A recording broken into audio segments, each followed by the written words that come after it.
They said the war had ended. The broadcast kept repeating it over and over, victory. Peace. Survival. But for those who had lived through it, who had crawled through the ash and watched cities vanish under fire, the word peace didn't mean much. Not yet. The wind still carried the smell of burnt metal. Buildings stood hollowed, not rebuilt, just left. Half of them weren't even worth saving. And the people, those who remained, they didn't smile when they walked past each other. They didn't speak much either. Not unless they had to. No one really believed it was over. Not deep down. Not where it mattered. Jonah stood at the edge of the old perimeter fence, boots sunk ankle-deep in the mud, staring across the flat fields where the sky used to light up like 1,000 suns every night. The silence now, it wasn't comforting. It was loud in its own way. Loud enough that it made his hands shake if he stood still too long. He wasn't a soldier. Not originally. He was a mechanic. He fixed supply drones. But the war didn't care what your job was. Everyone ended up on the line one way or another. And now, even after it was supposed to be finished, he couldn't stop waking up expecting the sirens to start again. Behind him, the camp was quiet. They had stopped calling it a base a month ago. It didn't feel like one anymore. It felt like a waiting room. People came in, some didn't leave. Some just stopped trying. The medics did what they could, but there was no fixing a soul cracked open by what they'd all seen. Jonah's sister hadn't made it through the last push. They'd fought on different sides of the mountain range, she was in the infantry. He'd only heard the news secondhand in a garbled message 2 weeks too late. She'd saved a whole unit.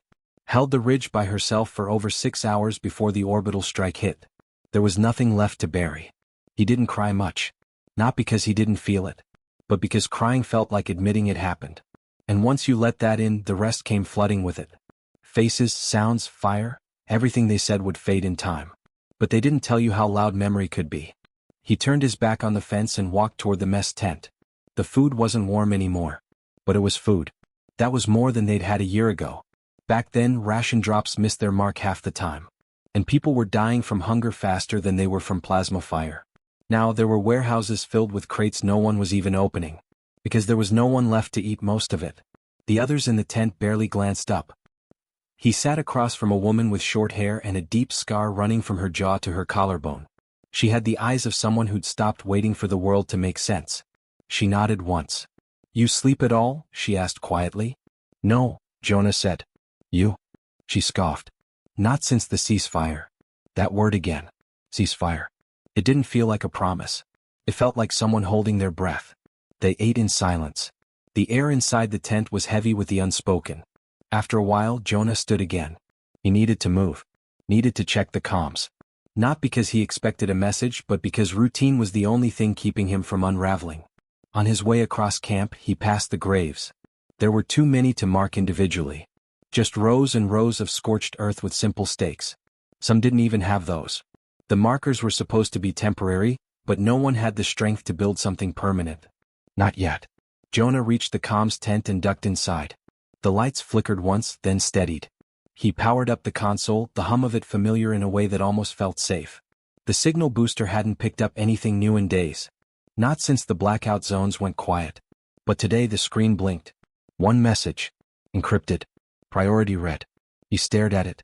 Red-coded transmissions weren't supposed to happen anymore. Not after the treaty. He hesitated only a second before inputting the clearance codes. The screen flickered again. Static. Then a voice. "This is Field Team Echo 7. We need immediate extraction. Coordinates attached. Zone is compromised. Repeat, zone is compromised. We found it." Jonah sat frozen.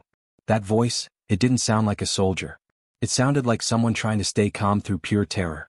The message cut out before it finished. The file was dated 2 hours ago. The war was over. But someone was still out there. Still running. Still finding things they weren't supposed to. He copied the coordinates and shut the system down. He didn't tell command. Didn't wake the captain. He needed to see it first. Needed to know. It was stupid. But people did a lot of stupid things when they'd lost everything. He packed light. A sidearm. Medkit. Rations for a day. It was a 2-hour drive, maybe less if the roads were clear. He didn't tell anyone he was leaving. Just signed himself out under a false maintenance check. As he drove through the cracked remains of old highways, the sky began to shift. The clouds thickened like bruises and the wind picked up. The coordinates led toward the outer edge of the neutral zone, an area both sides had agreed to abandon. No drones flew over it. No scouts. Nothing. People called it dead ground. Not because nothing lived there, but because too much had died there for anything else to matter. When he reached the ridge, his heart stopped. The vehicle was there. Half covered in dirt like it had been there longer than 2 hours. Doors open. No sign of the team. But there were drag marks. Blood. And something else, deep gouges in the earth like something massive had moved through fast. Too fast. He crouched, touching the dirt. Still warm. Still fresh. That's when he heard the first sound. Not a growl. Not an explosion. Breathing. Heavy. Labored. Close. He raised his sidearm and turned in place. The tree line was dark. Empty. He backed toward the vehicle, eyes scanning. Then the radio on his belt cracked to life with a static-laced whisper. "Don't let it see you." The signal cut. He froze. The voice, different from the earlier message. Closer. Real time. He slipped behind the vehicle and peered through the rear window. Nothing moved. But the feeling in his gut twisted. Something was watching. He didn't know from where, but he knew. He started the vehicle. The engine sputtered. Growled. Then caught. That's when the scream ripped through the trees. It wasn't human. It wasn't anything that should exist. He hit the gas and didn't look back. The road blurred under the wheels, but Jonah's hands didn't stop shaking. Every shadow in the trees felt like it was reaching for him.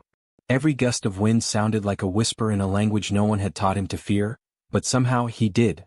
He kept his eyes on the rearview mirror. Nothing followed. Nothing visible. But that meant nothing. The neutral zone wasn't supposed to be inhabited. Not by anything. After the final strike, the orbital weapons had turned that land into glass and cinder. No one went there for a reason. No rescue missions, no cleanup teams, not even scavengers. The silence was sacred. Everyone who'd fought knew that. Everyone who'd survived knew better than to tempt the ghosts. Jonah thought about turning back. Reporting it. Calling for support. But support meant explaining why he left camp in the first place. And by the time anyone showed up, whatever was out there would be long gone, or long done with whatever it started. He needed answers. Not just for himself. If something was moving in the neutral zone, if something survived the purge, then the war wasn't over. It had only changed its shape.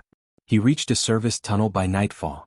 It cut beneath the old mining ridge, once used for resource shipments during the war, now abandoned like everything else. It was one of the few paths still intact that led back toward the main line without crossing open ground. He parked the vehicle, took the sidearm and moved inside. The silence was worse underground. It wasn't just quiet, it absorbed sound. His boots on the concrete echoed too loudly. His own breath felt like betrayal. Halfway through he heard a soft tapping up ahead. Not like footsteps. Like fingers. Bare fingers brushing along metal in rhythm. He stopped. "Is someone there?" he called. No answer. The tapping stopped. He raised the weapon, light clipped to the barrel, and kept moving. The beam caught something just for a second. A face. Gone before he could focus. He ran forward, stumbled through dust and old crates, found nothing. No footprints. No movement. Just the cold realization that he was no longer alone in the dark. He checked the comm again. Static. Of course. He exited the tunnel faster than he entered, heart pounding. The air outside felt sharp like it had teeth. The sky was darker than it should have been, clouds too thick, stars smothered behind them. He got back in the vehicle and drove until the terrain grew too rough. Then he walked. The location the message had come from wasn't far now. A valley just beyond the collapsed outpost once known as Delta 7. They used to monitor orbital debris and alien activity from there. When the sky fell, they were the first to go dark. He reached the ridge and stared down. Delta 7 looked worse than he expected. Buildings caved in. Landing pads cratered. And in the center, something new. A crater that hadn't been there before. Smoke still rose from it. A faint orange glow pulsed from within, too steady to be fire. Jonah approached slowly, sidearm raised. When he reached the edge of the crater, he looked down. It wasn't a bomb site. It was an impact. Something had come down. Recently. He climbed in. At the bottom, half buried in rock and twisted metal, was a pod. Not human-made. The surface was too smooth, like it had grown rather than been built. Veins of light ran through it, pulsing faintly like a heartbeat. He stepped closer. The pod shifted. He froze. The surface shimmered and then, it opened. Not all at once. Just a small slit. Like it was watching him back. He didn't breathe. Then a voice behind him whispered, "You shouldn't be here." He spun around. The woman stood just outside the crater rim. Pale, dirt-smeared, wearing a torn field jacket with Echo 7's insignia. Her face was hollow. Eyes wide. Jonah kept the gun lowered but ready. "You sent the message?" She nodded once. Slowly. "We didn't know what it was," she said. "We thought it was debris. A malfunction. Just another flare-up." "What is it?" She looked down at the pod. "It's not one of theirs," she said. "And it's not ours." Jonah stared at her. "Then what is it?" She shook her head. "I think it's left over." He didn't understand. From who? From before. That word hit different. Before what? The war? The species we'd fought? Or something deeper? She stepped into the crater and pointed at the veins of light. "It's alive," she said. "Not intelligent. Not yet. But it learns. Adapts. It showed us things. Memories maybe. Or simulations." She met his eyes. "And I don't think the war was ever about territory." Jonah felt a coldness in his stomach. She went on, voice lower now, like she feared being heard. "We thought we were fighting to survive. We thought they were the enemy. But what if we were just bait?" Jonah stared at her, throat dry. "Bait for what?" She looked at the pod. Then up at the sky. "For whatever comes next." The wind howled. He wanted to leave. But he couldn't. Something about the pod, something inside it, it pulled at him. Like it knew him. He stepped closer. She grabbed his arm. "Don't touch it." But it was too late. The light surged. Jonah's vision went white. When he blinked, he wasn't in the crater anymore. He was standing in a field. Unburned. Clean. The sky was blue. Birds sang. Children ran across the grass laughing. His sister was among them. Alive. Oh. He opened his mouth, but no sound came. The world shimmered like glass. Crack. Then broke. The crater returned. He collapsed to his knees. The woman pulled him back. "It's a lure," she said. "It shows you what you lost. What you want to believe." Jonah coughed. "Why?" She didn't answer. Because they both already knew. Control. The thing in the pod, it wasn't just alive. It was aware. And it wanted something. And if more of those were falling, the war wasn't over. It hadn't even begun. The woman helped Jonah to his feet. He felt like he'd run 10 miles. The vision still burned behind his eyes. It hadn't just shown him memories. It had made him feel them, like they were real. Like he could reach out and hold what he lost. He wanted to scream. Or cry. Or maybe both. "What is that thing?" he asked, voice shaking. She didn't answer. Not at first. Instead, she looked up at the sky again. Her eyes scanned the clouds, the dark horizon. Then she whispered, "I think it's a seed." Jonah blinked. A seed? Of something much worse than war. The pod pulsed behind them, slow and steady. Jonah couldn't stop staring at it. He wanted to run, but his legs didn't listen. Something about the light, it pulled at the corners of his thoughts. Not like hypnosis. More like longing. It didn't force anything. It just made you want to give in. He gritted his teeth and looked away. "How many of these have fallen?" "Just this one. That we know of." She glanced at the horizon. But if the signal was real, others could be waking up too. And no one knows? She shook her head. Jonah exhaled hard, dragging his hand down his face. "If we don't tell someone?" "Tell them what?" she interrupted. "That the thing growing in the crater shows you dead loved ones and bleeds light? That we fought the wrong enemy and never knew it?" She stepped closer, voice lower now, fierce. "They'll bury it. Just like they buried everything else. That's what command does when something doesn't fit the narrative." Jonah didn't want to believe it. But he'd seen enough during the war to know she wasn't wrong. "So what then?" he asked. "We just leave it here?" She looked at the pod again. "No," she said. "We make sure it never wakes up." Before he could ask what she meant, she pulled a device from her coat. A demolition charge. Small, compact. Enough to blast a hole through a tank if placed right. Jonah's breath caught. "You came here to destroy it?" She nodded. "We tried before. Fought back. Messed with our minds. 2 of us turned on each other before we even realized what was happening. I was the only one left. I ran. Sent the signal." She glanced at him. "I didn't think anyone would come." Jonah stared at the charge in her hands. Then at the pod. "I don't know if that thing will die from a blast." "I don't either," she said. "But I'm not letting it learn more. Not from me. Not from you." Jonah hesitated. "What if it's not the enemy?" She turned, eyes sharp. "You really want to believe that? That it's misunderstood? That it just needs help? But think about what it showed you. Not data. Not logic. Emotion. That's not peace. That's manipulation. She knelt at the pod's edge, hands steady as she set the charge. Jonah paced. Something still didn't sit right. If it's that dangerous, he said, then why leave it unguarded? She paused. I didn't. Jonah turned to her. What? She stood. Something else came down with it. Not a pod. Not a ship. Something that dug its way in. Jonah felt the cold tighten in his chest. And it's still out there? She looked past him into the trees. Yes. They both went quiet. Then a sound, soft, subtle but close. Not metal. Not wind. Breathing. Again. Jonah turned slowly. Behind the edge of the crater, shadows shifted. Then something moved. It wasn't fast. It didn't need to be. It stood taller than any human, shaped vaguely like one. Arms, legs, but wrong. Too long. Too smooth. No face. Just a shimmer where a head should be. Like a mirror that bent the world around it. Jonah raised his weapon. The woman didn't move. Don't shoot, she whispered. Why? Because it learns. The creature took a step forward. Soundless. It didn't walk. It floated, inches above the ground, like the rules of gravity didn't matter. Jonah's heart thundered. What does it want? She didn't answer. Her breath came in fast bursts. Then, without warning, she threw the detonator to him. If I don't make it, you finish it. What are you? But she was already moving. She sprinted toward the creature. It didn't react until she was 5 feet away. Then everything shifted. The sky. The ground. The air. Colors bled out. The world turned gray. Jonah screamed, but no sound came out. The woman collided with the creature, and vanished. No impact. No fall. Just gone. The color snapped back. The pod pulsed violently. Jonah stared at the spot where she'd stood. Gone. The detonator burned in his hand. He turned to the pod. Still pulsing. Still waiting. He didn't know what would happen if he blew it up. He didn't know if the charge would even scratch it.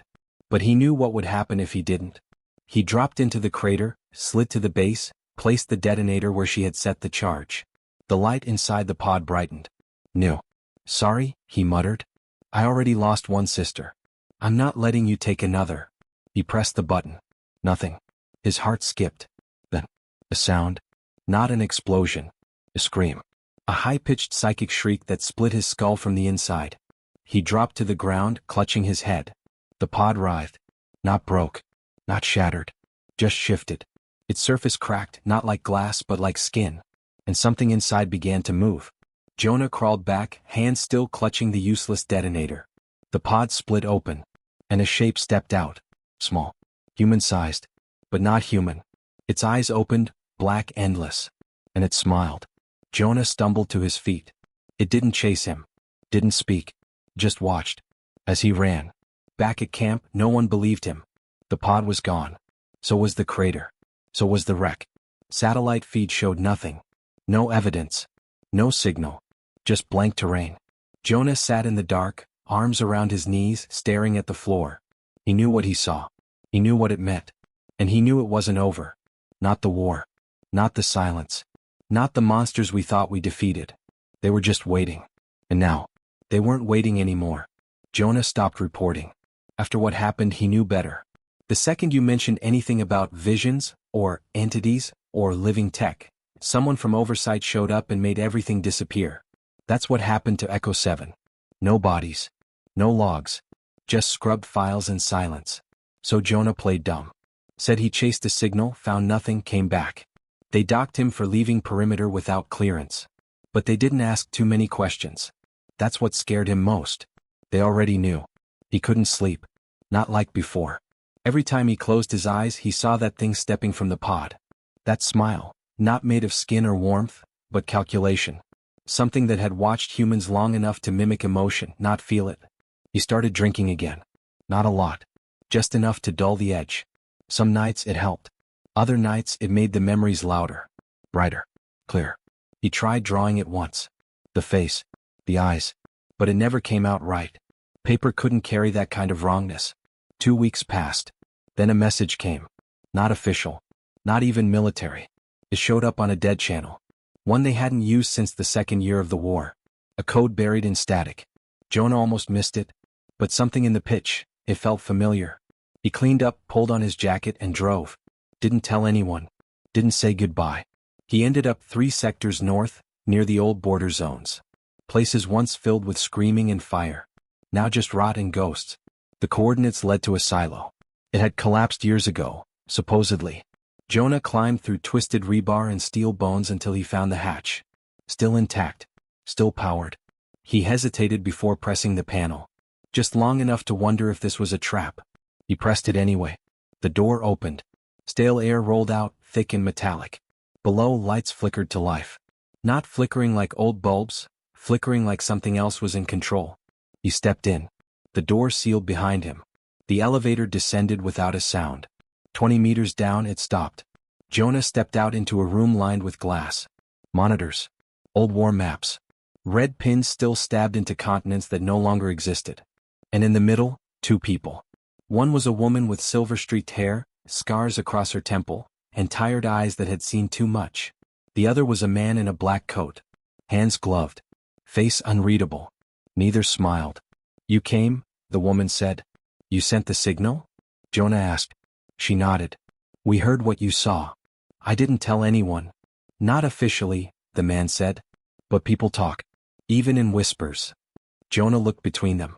"Who are you?" "People who used to have names," she said. "Now we're the cleanup crew." He stared. "Oversight." She shook her head. "Worse." The man stepped forward. "What you saw wasn't a weapon," he said. "It wasn't tech." Jonah's jaw clenched. "Then what was it?" "Evolution," the woman answered. "A forced kind. Artificial. Engineered by something with more time than morality." Jonah swallowed hard. "You're saying it was made?" The man nodded. "Not by them. Not the enemy we fought. Not the ones in the ships. Those were just puppets. Foot soldiers. You kill 1,000 and nothing changes. Because the real threat never fought. It just watched." Jonah took a step back. "Why tell me this now?" "Because it's happening again." She tapped a monitor. It flickered. A satellite view. Arctic region. No settlements for 200 kilometers. In the center, a new crater. And light. Jonah stared. The woman said, 3 more pods in the last month. That we know of. The man added, "And this time they're not waking up alone." Jonah leaned on the table. "What do they want?" The man said, "To understand what we are." "And if they do?" The woman didn't answer. She just handed him a file. He opened it. Photos. Documents. Notes scrawled in someone else's hand. Images of human faces, but wrong. Eyes too deep. Smiles too wide. Soldiers who looked familiar but weren't on any roster. Civilians who vanished then returned, different. "They're learning," the woman said. Jonah clenched the folder shut. "Then why not tell command? Bomb the sites. Burn them out." The man replied, "Because they don't leave evidence. And when you try to burn them, they move." The woman sat down. Her voice lowered. "You don't understand. This thing, it doesn't fight us. It absorbs us. One memory at a time. One emotion at a time. Every person who touches it, sees it, hears it, it becomes them. Just a little. And then it makes more." Jonah felt his stomach twist. "They're replacing us?" "No," she said. "They're becoming us. Better versions. More adaptable. Less fragile. And the worst part." She turned to monitor. Another face. Jonah's breath froze. "You're already compromised," the man said. "That's why we brought you here." Jonah's knees nearly gave out. "I'm not." The woman cut him off. "Not infected. Not taken. But touched. Marked. It remembers you." Jonah backed away. The man didn't flinch. "It's looking through you. Right now." The room went cold. Jonah whispered, "What do I do?" The woman's voice broke. "You find the others. The ones who saw it. The ones who touched it. Before it calls them back." Jonah stared at his own face on the screen. "Why me?" The man said, "Because you've already been inside its mind. And it's already been inside yours." Jonah left the silo at dawn. Didn't sleep. Didn't rest. He started tracking signals. Pulling data from dead networks. Posing as a salvager, a courier, a relief worker. Anything that got him access to outposts and crash sites. And everywhere he went, he saw it. Not the creature. Not the pod. The pattern. A nurse who suddenly couldn't remember her own name. A boy who painted pictures of cities he'd never seen. A soldier who wrote poems in languages no one had taught him. Each one changed. Not violently. Subtly. Like ripples in a reflection. And each time he tried to warn someone, they either disappeared or turned on him. He couldn't trust anyone. He stopped sleeping in shelters. Started hiding his face. Eventually he found a girl. 17. Quiet. Smart. Lived alone on the edge of a burned-out farm. She wasn't like the others. She knew. He spotted her drawing in the dirt. A perfect shape. The same one carved into the pod's hull. When he asked how she knew it, she just said, "I saw it. In the sky. But it wasn't looking at me. It was looking for me." Jonah stayed. Watched over her. Not like a soldier. Like a brother. She reminded him of someone. She told him stories. Dreams. Images that didn't belong in a child's mind. He knew what was happening. But he didn't leave. Because for once, he wasn't alone. Until the night she disappeared. No struggle. No note. Just gone. The next morning, that shape was burned into the field outside. Twisted. Perfect. And new tracks leading into the woods. He followed. Didn't stop for days. Didn't care if he came back. Because this time, he had nothing left to lose. And somewhere out there, the thing that smiled was still watching. Still waiting. And it was almost done learning how to be human. The forest felt wrong. Jonah had walked through 100 woods in his life. This one was different. Not because of how quiet it was, but because of why it was quiet. No birds. No insects. No wind. It was like the trees were listening. He moved slowly, rifle slung across his shoulder, boots sinking into wet leaves. The ground had a softness that made him uneasy, like it had been recently disturbed. The tracks were still visible. Bare feet. Small. Her feet. But something else too. Prints that weren't human. Almost like claws, but too clean. No drag, no mess. Like something had stepped there just to let him see it had been. She was close. He could feel it. Or something wanted him to believe that. Jonah paused near a tree split clean down the center. Not rotted. Not burned. Just opened like it had been peeled apart from the inside. Smooth and hollowed out. He looked inside. Nothing. But the wood smelled sweet. Too sweet. Like rotting fruit mixed with metal. He backed away. Kept walking. Night crept in without warning. That's when he started hearing the voice. Not hers. His own. Whispered in the leaves. Echoed from the ground. Not words. Just thoughts. Pieces of him pulled apart and scattered. Memories he didn't want to remember. His brother's scream when the blast hit. The sound of fire licking bone. The whisper of a field medic saying he wouldn't make it through the night. Jonah shook it off. It wasn't real. It was the thing, whatever it was, digging into him. Trying to understand him the way it understood the others. One scar at a time. He forced himself forward. By midnight, the woods opened into a clearing. There, at the center, stood a structure. Not a building. Not a pod. Something between both. Pulsing low to the ground, half organic, half machine. Its surface looked like black stone, but moved like skin when the wind touched it. Around it were 5 people. Not guards. Not scientists. Children. All facing the structure. Still as statues. He stepped closer, heart thudding in his chest. One of them turned. It was her. But she didn't move like before. Her eyes didn't blink. They just adjusted like lenses. "Jonah," she said, voice flat. "You shouldn't be here." His mouth was dry. "I came for you." "I'm not lost," she said. "You are." He felt the pull. That same hum from the pod. Like something vibrating inside his chest, trying to realign his thoughts. "I know what this is," he said, stepping closer. "I've seen it." "No," she replied. "You felt it. That's not the same." Behind her, the structure opened. A slit. A doorway. It didn't slide or fold. It just wasn't closed anymore. Jonah raised his rifle. The girl didn't flinch. "Do you think you're here to stop it?" she asked. He didn't answer. "I used to think the war ended because we won," she said. "But it didn't. It ended because it wanted it to." Jonah's hands shook. "Why?" She stepped aside. And then he saw it. Inside the structure. Dozens of figures. Much. Growing. Some had eyes. Some had hands that weren't quite right. All of them looked like people he remembered. Dead soldiers.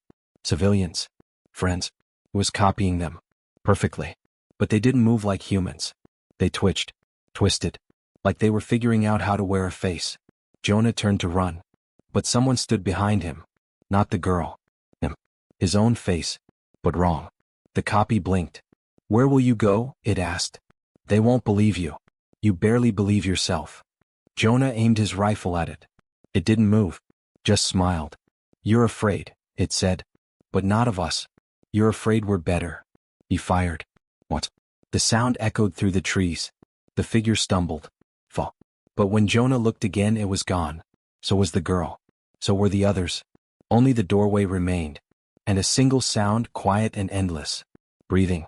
From inside. Something alive. Something waiting. Jonah backed away. Then ran. The forest felt even more wrong now. Like he wasn't alone anymore. Not even in his own head. He didn't stop running until his legs gave out. By then the sun was rising. Red sky. Thin mist. And silence. He found a radio outpost long abandoned. Booted up the transmitter. It took 20 minutes to bypass the locks. He sent one message. It's learning faster than we thought. It doesn't want war. It wants identity. It wants us. Burn everything. He stared at the screen. Then added, I saw myself. It knew things I never told anyone. It was inside me. And I think it still is. He sat back. Waited. No reply. Just static. Until a single ping returned. We know. It found us too. Jonah's hands clenched. They were already here. Jonah sat in the rusted-out corner of the outpost, the screen's faint glow washing his face in cold light. His breath fogged in the air. It wasn't supposed to be this cold, not this far south. But the weather had started to shift days ago, in ways that didn't match any satellite data. Some days it rained for 5 minutes straight across entire regions. Some nights, everything froze, only to thaw again before sunrise like it had never happened. It wasn't nature. It was patternless. It was interference. Something manipulating the system just a little, just enough to pass unnoticed unless you were looking for it. He had been looking.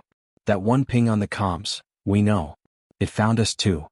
Had been the last signal he'd received in 37 hours. Every attempt to reconnect ended in static or worse, looped messages that sounded human but were just off. People he knew dead for years calling his name. Laughing. Repeating stories from missions that never happened. It didn't just steal voices, it made memories out of lies. And now it was inside the system. He stared at the black screen, hands trembling. Then he unplugged everything. Yanked every cable, pulled every chip. Sparks danced across the floor. He crushed the transmitter under the heel of his boot until it stopped screaming. He had to move. He couldn't trust the machines anymore. Couldn't trust his own voice over comms. Couldn't even trust the terrain. It kept changing, roads that led nowhere, markers that looped back. Entire towns that appeared functional until you realized the people didn't blink. He walked. 4 hours. For days maybe. Time didn't make sense anymore. Until he found another signal. Not digital. Not broadcast. A fire. Real fire. Smoke curling into the sky like a flag. He followed it until the tree line broke open again. A group, maybe 6 or 7, huddled near the flames. All armed. All silent. They saw him coming but didn't raise their weapons. Not yet. He stopped 10 feet out, raised both hands. I'm clean, he said. Not tagged. Not marked. A woman with a shaved head and sharp eyes approached. Prove it. He dropped to one knee. Rolled up his sleeves. Pulled his collar down. Unstrapped his boots. No scars. No ports. No subdermal mesh. You travel alone? She asked. I was looking for someone. Did you find them? He didn't answer. She didn't ask again. They let him sit by the fire. Didn't speak much. But they watched him, closely. Like they knew too much and wanted to see if he did too. After some time she handed him a piece of paper. Not a map. Not coordinates. A drawing. It was him. Sitting by the fire. Same clothes.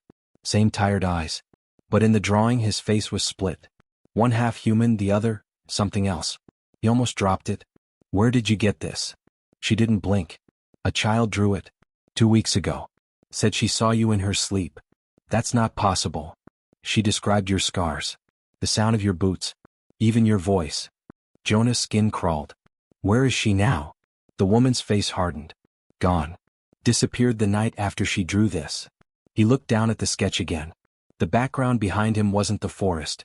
It was the structure. The living one. The one that pulsed and breathed. There were more of them. He looked up. There's more than one. The woman nodded. At least 8 that we know of. 3 in the north. 2 underground. 1 under the ocean. All waking up. All sending out dreams. He whispered, it's calling them back. She reached into her coat. Pulled out a small cube. Metal. Matte black. No seams. It vibrated in her hand so faintly you could barely see it move. We stole this from one of the sites before it sealed. We thought it was a power cell. Jonah stared at it. It's not? No, she said. It's a memory. Or a container for one. A person? Something pretending to be one. She handed it to him. The moment his skin touched the metal, his ears rang. Voices. Hundreds. Crying. Laughing. Pleading. Not human. Almost human. He threw it into the dirt, chest heaving. The others didn't flinch. That's why we stopped trying to destroy them, the woman said quietly. Every time we did, something else woke up. Stronger. Closer. Jonah felt sick. It's testing us. Worse, she whispered. It's practicing. That night he couldn't sleep. He stared into the fire while the others rotated watch shifts. At some point, the woman sat beside him. You know what this means, she said. He nodded. We never ended the war. No, she said. We just paused it. Gave the other side time to rebuild. And they didn't rebuild ships. They rebuilt us. Jonah stood at sunrise. He left the group without a word. He didn't know where he was going anymore. Only that he needed answers. He found a ruined comm tower 2 days later. Inside was a terminal still half alive. The dust hadn't settled yet. Someone had been there recently. He searched logs. Found fragments. Then he saw something impossible. A list. Dozens of names. Under each, status recreated. At the bottom, Jonah M. Pending final integration. He backed away. The room dimmed. A low hum started. Behind him a figure appeared. No footsteps. No warning. A man. Same build. Same coat. Same scar along the temple. Jonah turned slowly. The figure smiled. Not with lips. With certainty. We're almost complete, it said. You were the last. Jonah ran. And behind him, the sound of his own voice followed, calling softly. You already made the choice. You just don't remember making it. He didn't stop until the tower collapsed behind him. And somewhere in his mind, something whispered. There was never a war. There was only the beginning. Jonah ran until his lungs burned, until his body threatened to collapse. But it wasn't just fear driving him now. It was doubt. Because the more he tried to piece everything together, the dreams, the voices, the duplicates, the more a single, terrifying question started circling in his head. What if he wasn't the original? The thought made him stumble. He hit the dirt hard, scraping his palms. A cold wind blew through the trees around him. Too cold. Like it was leaking from somewhere beneath the ground. He stood up slowly. In the silence he heard something. Heartbeat. Not his. Deeper. Slower. Rhythmic. He followed it. It led him to a cavern, not natural. The stone was too smooth, the shape too perfect. The entrance wasn't hidden. It was waiting. Inside it was warm. Not uncomfortably so, comforting. Familiar. As if it knew what temperature would put him at ease. He moved deeper. Until he saw them. Rows of pods. Each glowing faint blue. Each containing someone. People. Hundreds. Maybe thousands. He stepped closer. And saw himself. Inside one of the pods. Eyes closed. Body perfectly still. No scars. No grime. Just sleeping. Jonah backed away. His pulse spiked. No, he muttered. No, no, no. But every pod, every row, was labeled. Not by name. By version. Jonah M. V1. Jonah M. V2. Jonah M. V3. Jonah M. V27. The pod nearest him said, Jonah M. V28 active. He looked down at his hands. Tried to remember the last time he bled. The last time he ate and felt full. He couldn't. His knees gave out. He wasn't the last hope of humanity. He wasn't even human. He was one of them. A copy. One of many. And somewhere, someone, something, was watching. Testing. Trying to find the version that would finally pass. The ground beneath Jonah's knees was too smooth. Too warm. It didn't feel like stone. It felt like skin, like something alive, breathing just beneath the surface. And as he stared at the pod labeled Jonah M. V28 active, the cold truth kept hammering at his chest. He was a copy. And there were 27 others before him. He stood slowly, heart pounding. Around him, the cavern pulsed with soft blue light. The air smelled sterile but not dead. It was clean in a way that felt unnatural, like everything around him was being filtered, even his thoughts. He turned to walk away, but something shifted behind the glass of one of the other pods. A flicker of movement. He stopped. Watched. Inside pod V6, the other version of him moved its hand. Then the eyes opened. Not slow. Not waking up. Alert. Focused. Staring straight at him. Jonah stumbled back. The pod hissed. Steam burst from its seams. The glass cracked, then shattered outward in a blast of pressure and light. The figure inside stepped out. Same height. Same face. But older. What? Scarred in places Jonah wasn't. The eyes weren't confused, they were sharp, like they'd been awake longer than they should have. Jonah raised his hands. I'm not here to hurt you. The other Jonah tilted his head. That's exactly what I said to V5. Jonah blinked. What? V6 smiled bitterly. We've done this before. Over and over. You're not the first to find this place. You're not even the first to panic. I don't understand. Good, the older version said. That means you haven't integrated fully. Yet. Then V6 reached into the shadows and pulled out a weapon Jonah didn't recognize. Slick. Alien. Humming softly in his hand. They always make us different. Slight changes. A scar here, a broken rib there. Some of us wake up angry. Some hopeful. Some just break down. Why? Jonah whispered. Why keep making us? The older version stepped forward. Because they're trying to build something better than what we were. Than what humanity was. Jonah shook his head. Humanity isn't something you upgrade. V6's voice grew cold. That's exactly why they keep restarting us. Jonah clenched his fists. If you're awake, why haven't you stopped this? The older version looked away. Because the longer you're awake, the more the truth sinks in. This world? This test? It's not for us. It's for them. Jonah felt like his stomach had dropped. The structures. The voices. The dreams. They're not trying to destroy us, V6 continued. They're trying to learn from us. They absorbed humanity's memories, copied our biology, but they couldn't recreate our instincts. They're using us to figure out how we make choices. Why we fight. Why we feel. And when they figure it out? The older version met his eyes. Then we end. All of us. Because they'll have no reason to keep the tests going. A deep hum echoed through the cavern. Other pods began to stir. One by one, others like them opened their eyes. Jonah backed away. They're waking up. They always do, V6 said. But not all of them are like us. Some don't question. Some just follow. A low metallic voice echoed across the chamber. Integration sequence authorized. Prime host selected. Jonah froze. Prime what? V6's face paled. They chose one. Jonah turned. Across the room, a massive pod in the far wall lit up, larger than the rest.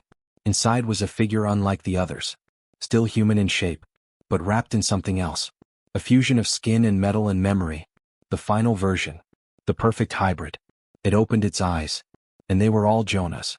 But the expression behind them was not. It stepped out as the walls began to shake. The entire structure groaned like a living thing in pain.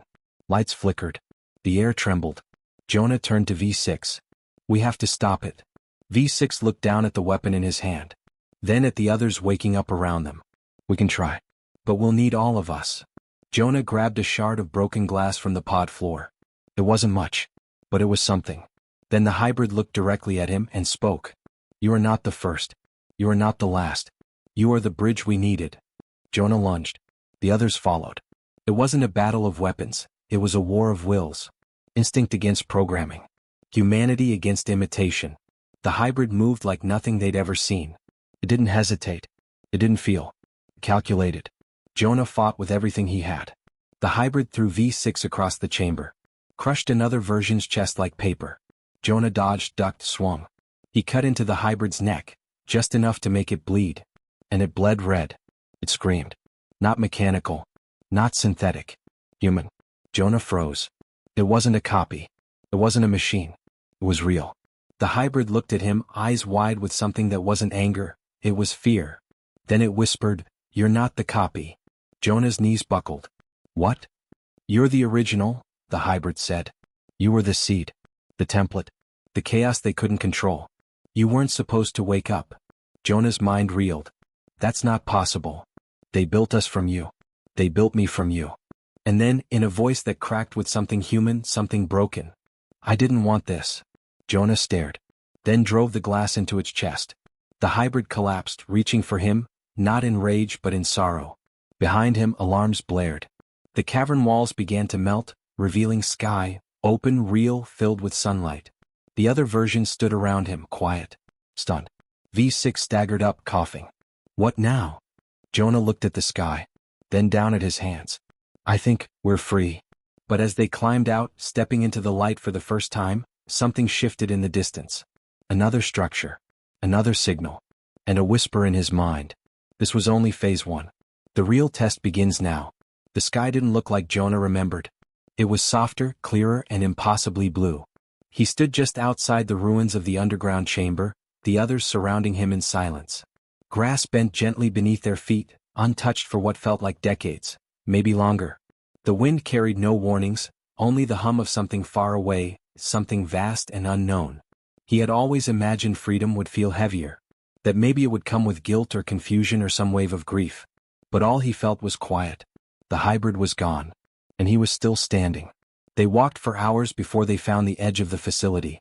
Endless rows of broken towers and overgrown machines stretched across the horizon. The remnants of something bigger than any of them. There were no fences, no guards, no automated drones. It was as if the moment Jonah broke the cycle, everything else simply gave up. Somewhere inside him, that whisper still echoed. This was only phase 1. But the sky told a different story. As the sun dipped low, they set up camp near what once might have been a command post. The shattered walls were covered in moss, the roof collapsed. Still it was shelter. And the others, those like him, began to speak for the first time. They had names, or at least took them. Not labels. Not versions. One of them, a quiet woman with a long scar down her jaw, called herself Elin. She remembered the early loops. Said she was from V4. She'd been conscious longer than the rest but had learned how to hide it. Another, a tall man with burned hands, called himself Soul. Said he remembered being in love once, not from the simulations but before. From before the world ended. Jonah listened to them all, unsure what to say. He had questions too. About how the facility worked, about who built it, about whether there were any real humans left at all. But part of him knew that not all questions needed answers. Not yet. They were alive. That was enough. For now. That night he couldn't sleep. He sat beneath a cracked steel beam, staring at the stars. One by one the others joined him. No one spoke for a while. Then Elin broke the silence. If you were the original, she asked softly, why do you think they used you? Jonah looked at her, then at the sky again. Because I never stopped fighting. Even when I didn't know what I was fighting for. Soul nodded. They couldn't replicate that. Jonah wasn't sure if that made him proud or terrified. Days passed. They searched the area, scavenged supplies, powered up old terminals. Most were dead.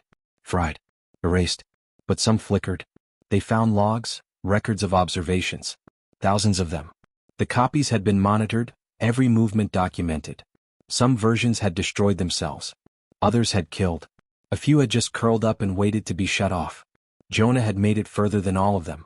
The data showed that he'd been the baseline. His mind, his choices, his instincts, everything had been copied, stretched, distorted. They were trying to build something human without the flaws. But each version collapsed under its own contradictions. The facility hadn't failed. It had finally succeeded. When Jonah fought the hybrid and chose not just to survive, but to question what he was, he broke the pattern. That act alone had ended phase 1. But the whispers returned. Louder now. He heard them in dreams. In the wind. In the silence. They wanted him to lead. They wanted to start again. Jonah refused. They moved farther each day. Away from the ruins. Toward a horizon that looked untouched. They found an old town half buried in vines. Real buildings. Faded signs. A school. A library. Everything was still and soft and waiting. They rebuilt. Not fast. Not clean. But together. Some left to scout further. Others planted seeds in dry soil. No one knew if the earth would hold. But they hoped. Hope, Jonah realized, was the most human thing left in them. One evening, while sorting through cracked books in the old library, Elin found a dusty photo album. Real people, real smiles. Pages filled with names and notes and scribbled jokes. Jonah stared at the faces, trying to remember if one of them might be his. He couldn't tell. Maybe that was for the best. That night he sat with Soul by the fire. You think they're still watching? Soul asked. Jonah nodded slowly. Probably. But I don't care anymore. Why not? Because I'm not doing this for them. The fire crackled between them. The seasons shifted. Rain came. Then snow. Then warmth again. They grew older. And Jonah felt something he hadn't in what felt like lifetimes. Until one morning, A child ran to him from the forest's edge. A boy not more than 10, out of breath, eyes wide with something between fear and awe. "There's someone coming," the boy said. Jonah stood, heart thudding. "How many?" "Just one," the boy whispered. "She said she's human." Jonah walked to the edge of the trees, the others behind him. And there she stood. Not a copy. Not a machine. Real. Older than him. Tired. Covered in dust. But her eyes were alive. "You made it," she said. Jonah didn't know what to say. The woman smiled. "We always hoped someone would." Tears filled his eyes. She looked past him at the makeshift homes, the children, the green patches sprouting where there was once only stone. "So this is what survived," she whispered. Jonah nodded. "Not perfect, but human." She stepped forward. And he welcomed her. The whispers faded that night. For the first time there was only silence. Not empty. Just still. Like the world was finally breathing with them, not watching. The others stayed awake late, talking, laughing. The stars seemed closer. The air warmer. Jonah walked the edge of the trees, hands in his pockets, the sound of life behind him. And he smiled. Not because it was over, but because something new had begun. And this time it was theirs.